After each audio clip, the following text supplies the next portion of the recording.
As a audiophile, you will always weigh which sonic characteristics have most value to you. And if you are in a camp of high dynamic sound and very detailed mids, oh boy do I have amp for you.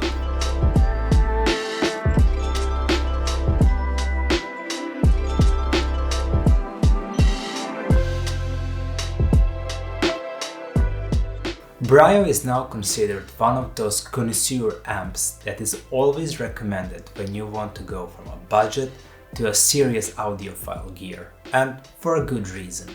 Brio is putting all the effort into putting your every penny to get as much of sonic capability for the price you're paying, and it is a full-on analog amp that is not trying to be anything more than your stereo integrated amp. There is no Bluetooth here, no coaxial, no optical, just analog connections for connecting your source and speakers. And what you get when engineers put all the effort into sonic quality of an amp, a very great amp, but the one that I cannot recommend so easily. And I can definitely see why someone will, when hearing this in a showroom, be blown away by mids and dynamics, and how sound is being driven with a lot of energy. And it is a great amp, but just not one for me, or the one that I can easily recommend for beginners. That is, beside having no digital connectivity, it can become quite tricky to pair this amp correctly. Rega is always trying to make this amp as lively as possible, and it is a two-way sword in hi-fi world.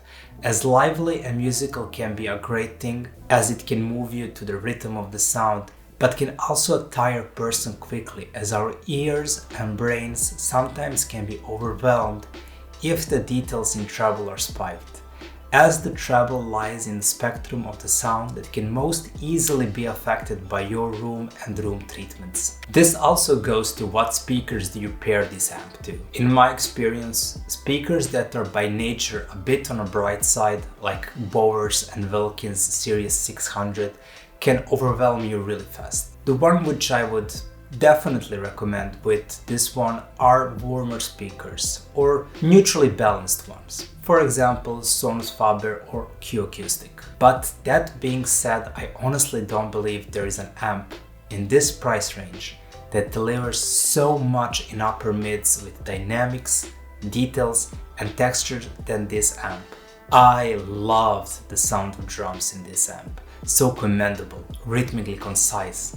The strikes of cymbal, snares, hi-hats, they have authority, texture, space and weight. Listen to some funk, to some jazz, to some rock. Listen to Moby Dick from Led Zeppelin, or A Caravan by Bobby Rich, or Kendrick Lamar's I, and you will understand what I'm saying. It will possess your body and you will tap with your hand on your leg in the rhythm of the song. The Soundstage is open enough that it does allow instruments to breathe, and it definitely does decently, as what should an amp at this level should.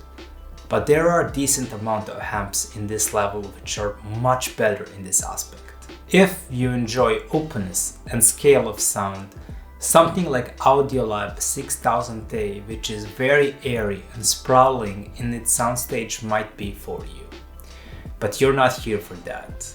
You're here for musicality, fun and joy, and you want your vocals to have the same energy to it as that. And it does. Same like I explained for instruments. This amp is built for a very specific audience in mind. And while vocals don't have fantastic central imaging, and it does not pop out from the overall mix or has dynamic range to kill for, but it does have, especially if you listen to male vocals, a presence and a weight, and it does complement the overall sound. But unfortunately, I prefer more expressive vocals, better imaging and scale in sonic spectrum.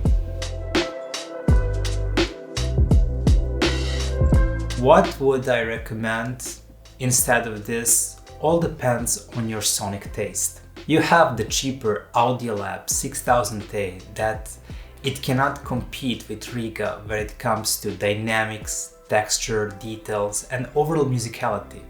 But Audiolab is more neutral, almost to a fault, and has this beautiful open sound and imaging that will leave you in awe.